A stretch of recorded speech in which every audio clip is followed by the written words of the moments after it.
Next on Nevada Week in Review, Governor Sandoval says everything's going to be all right. Senator Reid stops the Yucca Mountain project again, this time with the help of Senator Dean Heller. And some homeowners discover they may not own their own homes. All that and more coming up next on Nevada Week in Review.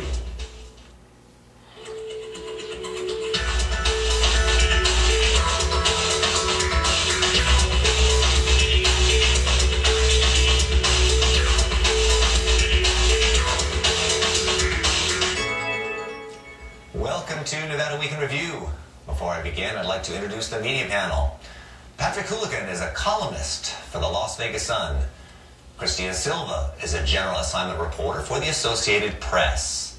Elizabeth Crum co-hosts The Agenda on News 3 and is editor of the Nevada News Bureau. And Nathan Baca is a member of the 8 News Now I-Team. All right, let's start in with Occupy LV, Occupy Las Vegas, whatever. First of all, it's a little bit different here in Las Vegas than it is in New York or Dallas and whatnot. They're just like, they want to get along, and they're actually talking to the police, law enforcement authorities before they protest. Why are they so different from everyone else? I think that a lot of them are not unemployed. A lot of them are people who have homes. They're actually secure right now, and so they don't want to have like a first arrest on their record. They don't want to be beat up by police. These are people who have never been arrested or attacked by police before, so they definitely don't want to start. And so because they have that background, they're interested in working with police and working with the county and the city, and so far they've done that. Even on Thursday, a couple of them were arrested for the first time, and they basically just held up their wrist and said, okay, put me away, take me away.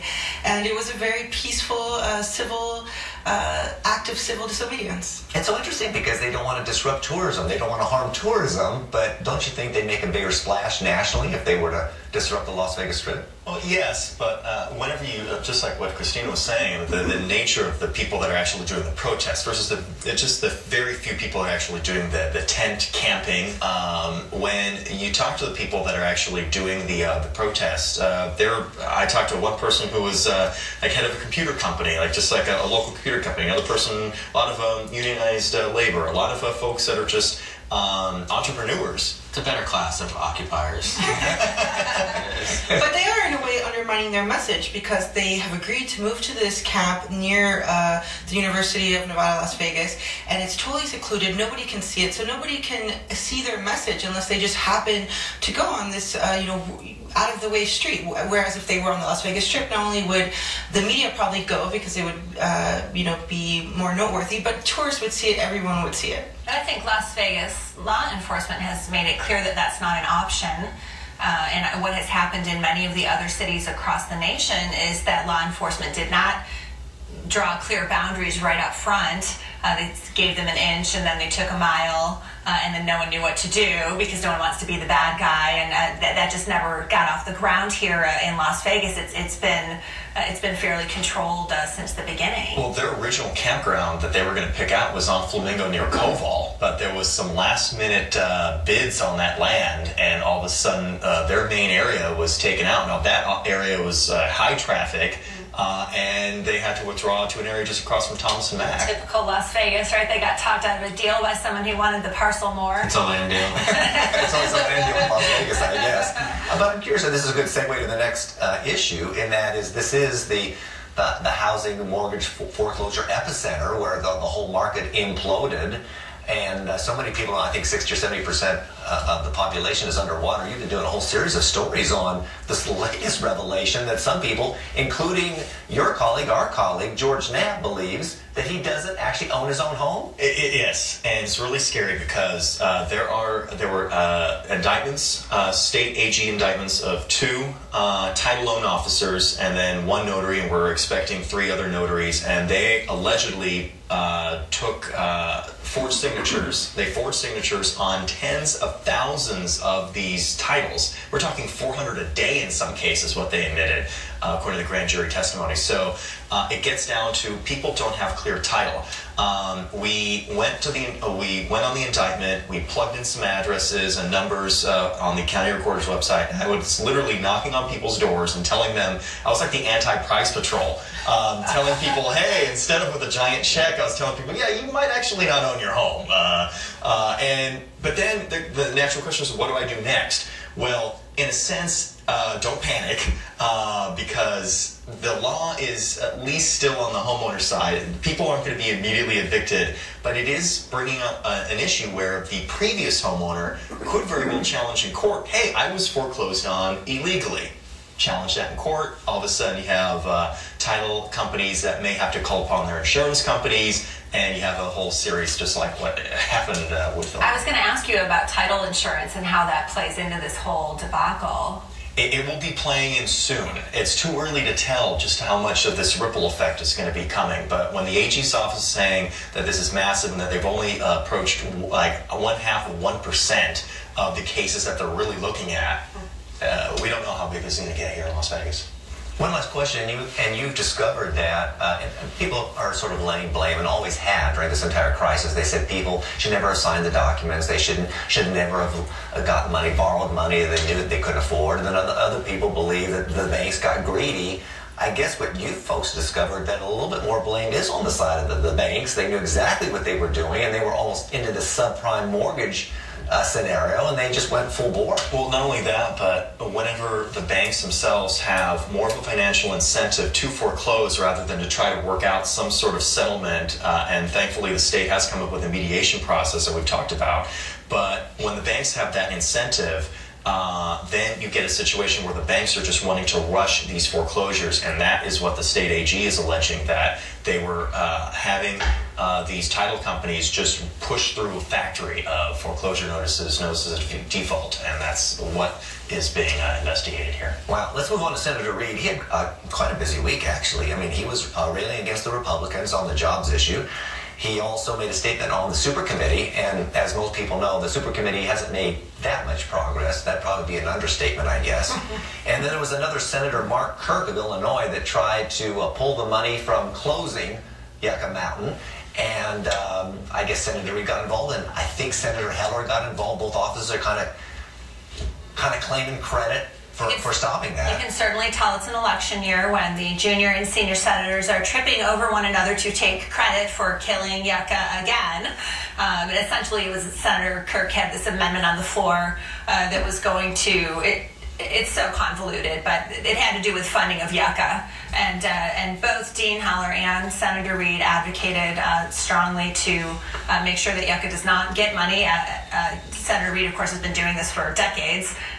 Senator Heller's new to the game, but nonetheless wanted his piece of the credit. What I found interesting is that apparently it sort of got so heated over who was going to get the credit that Senator Kirk was actually calling reporters here in Nevada to set the record straight and to make sure that Senator Heller, his Republican colleague, got his share of the credit. Of course, he'll be wanting Dean Heller's support, I'm sure, in the future on other issues. What's kind of interesting is Kirk is basically saying that Heller was very successful in opposing me.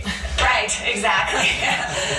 But you can bet that Heller and Kirk will be working together. And you know, part of the politics that's at play here is that, of course, the Republicans are shooting for taking over the Senate.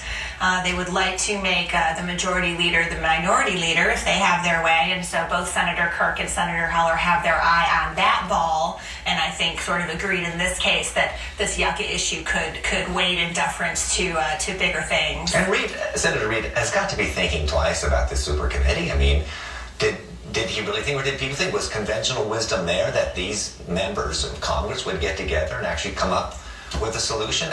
It's the 23rd, I believe, is the deadline, isn't it? And yeah, it's next week. And, you know, they set it up, you know, they were supposed to have all this power and be able to, you know, up or down vote and filibuster proof, and they actually reduced transparency to give them an opportunity to talk behind closed doors so they could speed up the negotiation process. I mean, they set all these wheels into play that you would think that would help the super committee be successful, but they haven't. 10 weeks later.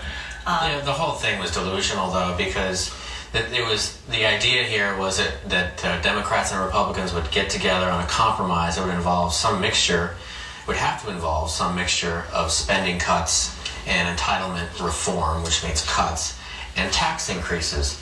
But something like more than 95% of House Republicans have signed the tax pledge, meaning they will never ever vote for a tax increase. So why do we believe this would ever work? I have no idea. Well, to be fair, from the beginning, Senator Reid said that he himself did not really believe it was going to work.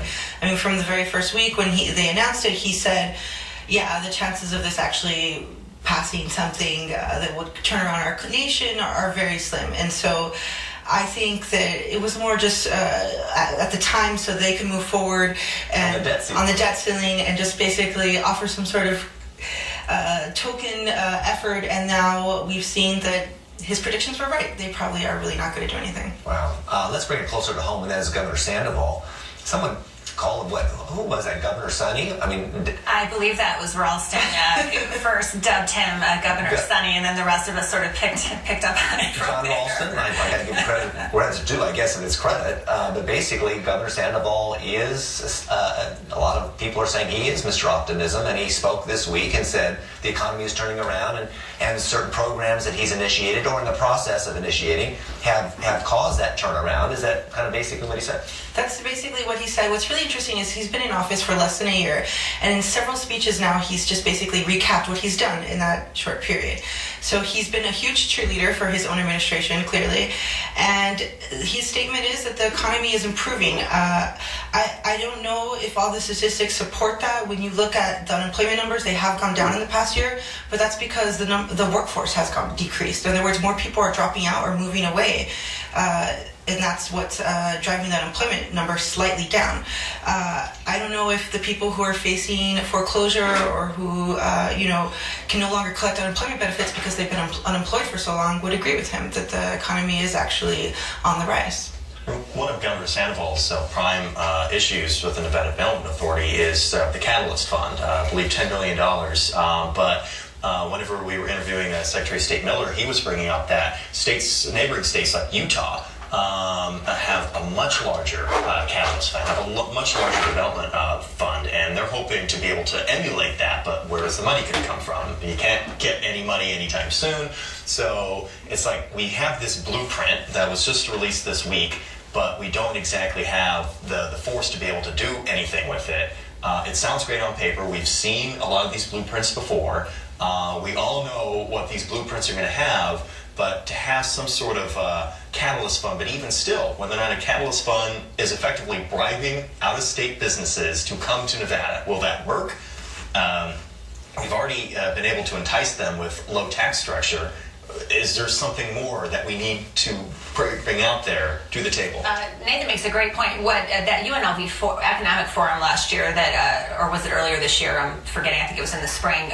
Both Utah and Arizona, we're talking hundreds of millions of dollars in their funds, and a lot of it went into R&D type of businesses. And in both cases, it was tied into the university system to set up R&D and then get a patent process going and then get manufacturing behind that. And it's kind of this, it's a long-term plan that these states have put in place, and it has worked great. But yes, it starts with a large monetary investment, and although that plan looks solid enough, and they've got Steve Hill now heading, at the helm, which is promising as well. He's a smart guy, but without the funds to invest, we all have to wonder just how far this is going to go. I mean, I would argue that more important than giving businesses incentives to move here is to improve the education and improve the quality of life in the state. If you look at other states that have just thrown cash at businesses, encouraging them to create jobs, that doesn't work. I mean, there have been countless studies conducted by credible journalists and think tanks that show that doesn't really create new jobs. What really creates new jobs, it really entices businesses to move to an area or to broaden their staffs is jobs, schools, good schools that they actually want to enroll their children in, neighborhoods that they actually want to live in. If it's a bad area, it doesn't matter how much money the government is giving you, who wants to move there?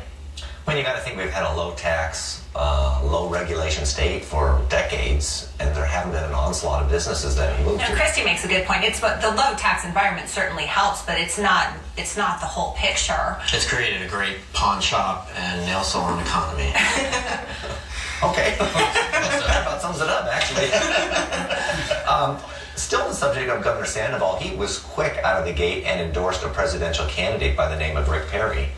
And as far as I can tell, Rick Perry's ground game is not very prevalent here in Southern Nevada. There's some indication, in fact, his staff is pulling out. I think one staff member went to Senator Heller's campaign and another one just left. Off in the sunset.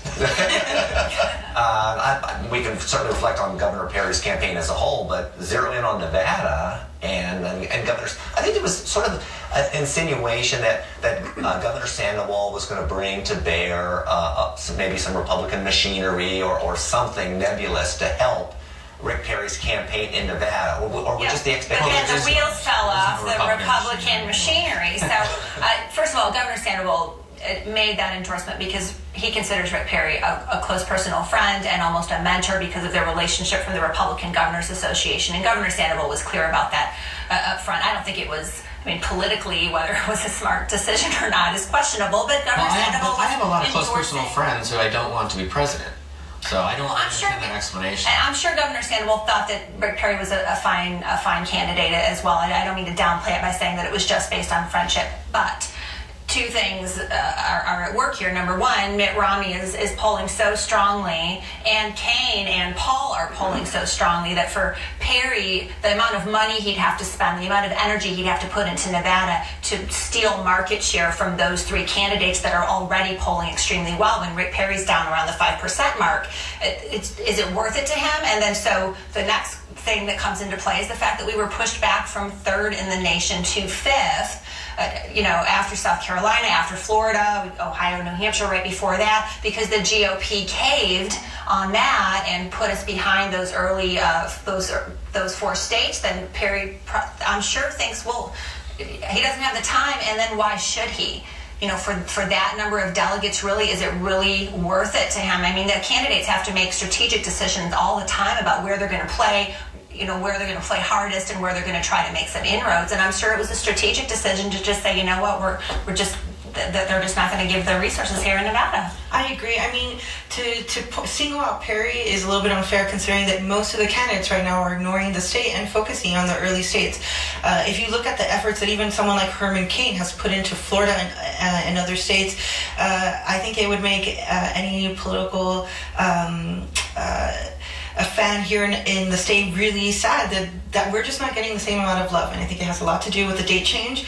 And I don't think it really reflects the governor's decision to endorse Perry. If Perry did have the money and did have reason to campaign here in the state, and the governor went out with him in Reno and Las Vegas, I think that would help his campaign. But this is not an important state right now. Back to Governor Sandoval, I think whether or not you just agree with him or not on policy issues, there's generally some consensus that he and his staff are fairly astute politically, but this seems to have been a strange, ad hoc decision that was, why not wait a while, at least before we jump on the Perry bandwagon? It's very inside baseball, but I think to insiders it definitely raises that question because Perry's obviously just crashed and burned. Well, it is not so inside because, as you said, no one is coming to Nevada or has limited appearances by GOP presidential candidates so far. And I want to ask this question. If we were number 3, would it really make that big a difference? I think it would make some sort of difference if, and only if, there's some sort of surprise in the states before Nevada, some sort of surprise, as in like the margin of maybe a Romney victory in New Hampshire is like less than they expected, and then all of a sudden people are like, oh, we got to get more airplay with another quick surprise, as in even margins of victory are symbols. Even if Romney wins Nevada, then if the margin of victory of a Romney win in Nevada would be less, that sends a signal. But that only is probably going to happen if there is something that happens unexpectedly in the earlier states. And now that we have to wait even more states, that's less of a chance. Let's move on to Dean Heller and Shelley Berkeley. Boy, they really kind of taken the gloves off. Dean Heller said, quote, "I'm just calling on Berkeley, no more Representative Berkeley. I'm just calling on Berkeley to oppose the reckless spending she's been engaged in." And is that taking the gloves off? Well, there's more. But wait. She said, if we're talking about a balanced budget amendment, because that's what they were referring to, She said, how about we start with the easy stuff, eliminating those tax subsidies for oil companies and the wealthiest Americans. I guess that's not taking gloves off either. But it's definitely, I think, a little bit more personal because they're calling each other by name. They're using each other's last name, or no? It's so predictable. I mean, it's campaign season. These are the key talking points. We're going to be hearing this ad infinitum for the next year. I did find it very interesting that Senator Heller, that quote that you're pulling, he personally called, I believe, every political reporter in the state. I got a call from him, whatever morning that was. It's been a hectic week. I answered the 202 call, and Elizabeth, this is Senator Dean Heller. Do you have a minute? And I was. It's the first time I've ever gotten an unsolicited call from a senator, and he wanted to talk about the balanced budget amendment, and talk about how strongly he feels about it, and talk about his desire to put some pressure on Representative Berkeley based on all her past votes for big government spending, and ask her if she won't please, come to her senses. How about her vote on the Bush tax cuts, which are the primary reason that we have structural deficits? That might be something else he would encourage. That wasn't mentioned. Yeah. Oh, yeah. But I would agree with Elizabeth. I mean, that I think is what's noteworthy. These kind of like catty press releases that their camps send back and forth every day. To be honest, for the past 6 months, that's just most of us, just take it in stride. But this week, not only Senator Hunter, but Congresswoman Berkeley as well, was calling reporters personally to talk to them. I mean, this is something Did you get that one? I didn't get that one. I didn't get either one either. Nathan, did you get those? No, I didn't. Well, they called some people. They call you? They called me. And Five on the table. I don't know. You have to have some readership or some viewership. what's noteworthy, though, is that this is something that not even, city council people or county commissioners rarely do. I mean, obviously elected officials and candidates want to promote their agenda and they want to get their message out, but for them to go and call you unsolicited, it's just so rare, and it's like, why now? Why all of a sudden do you feel this motivated to speak to us? The numbers are tight. That's why every poll that's been run, and of course there's going to be lots more polling, but the polling has showed it tightening. They're within the margin of error in most of the surveys I've seen recently, and this is important. The Senate is in play in 2012, and this is considered because we're a battleground, we're swing state. This is considered a toss-up race. I believe it's going to be like this all the way through election. I think I'll have them put our cell phone numbers on it. I love it. They should call us every day. I don't want your 7 years to have my cell phone number. As opposed to your 6 readers. Okay. Let's talk about your story, actually, which is quite fascinating, and that is the CSN whistleblower. This is like potentially very explosive for the university system. Very strange. There's an auditor at CSN who has filed a lawsuit against university, the administration, including the president, saying that his cooperation with the Attorney General on the Bob Gilbert case. Gilbert was convicted of taking university property to build his palatial home. That his cooperation, this auditor's cooperation in that case, led to retribution on the part of administration. It also says that this was the case of other folks at CSN who also suffered retribution. So, where's this going to lead? I think there's probably a lot more to this story. So my 6 readers will. It was a good story. Enjoy it. It was a good story. Another thing on the whole university system, because we're going to actually take it up next week, and as you talked about the medical school on a prior column, you kind of had an interesting bent to it. Well, with that, there was a Brookings report that came out earlier this week that we referenced earlier, and one thing that they mentioned was that what the 7 areas that we could concentrate on. The first was gaming tourism. The second was healthcare. We're so underserved in our by healthcare that would be immediate economic growth if we were to invest in healthcare. And cities of our size have a medical school. Now, of course, the medical school in Reno has a significant footprint here. We also have Toro, so I don't want to leave those out. But real significant investment in a medical school would pay short and long-term dividends. But that Brookings study that we all kind of touched upon this weekend, I think last week, I think you did, Christy, and that is, they said, yeah, it's that low tax, it's low regulation, but we don't have the education infrastructure, we don't have the health care.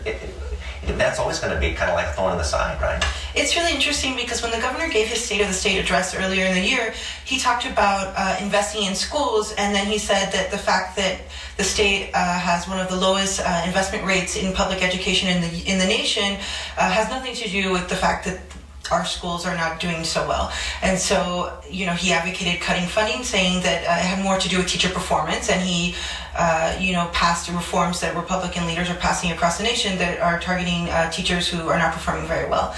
But when you talk to the teachers themselves or the principals or the school administrators, they say again and again that they don't really have the tools to do what they need to do. The governor, for example, talked again this week about investing in digital investment, meaning that more kids would have access to computers so they could do their work. Computers are expensive. Who's going to pay for that? All right, we got to shut it down right there. We're out of time. That is all the time we've got left on this edition of Nevada Week in Review. I'd like to thank Elizabeth Crum from the Nevada News Bureau, Patrick Kulikan from the Las Vegas Sun, Christina Silva from the Associated Press, and Nathan Baca from 8 News Now. Next week, we'll have CCSD Superintendent Dwight Jones and School Board President Carolyn Edwards discussing public education with Higher Ed Chancellor Dan Claich and Regent Vice Chair Kevin Page. Thank you for joining us. We'll see you next week. Bye-bye.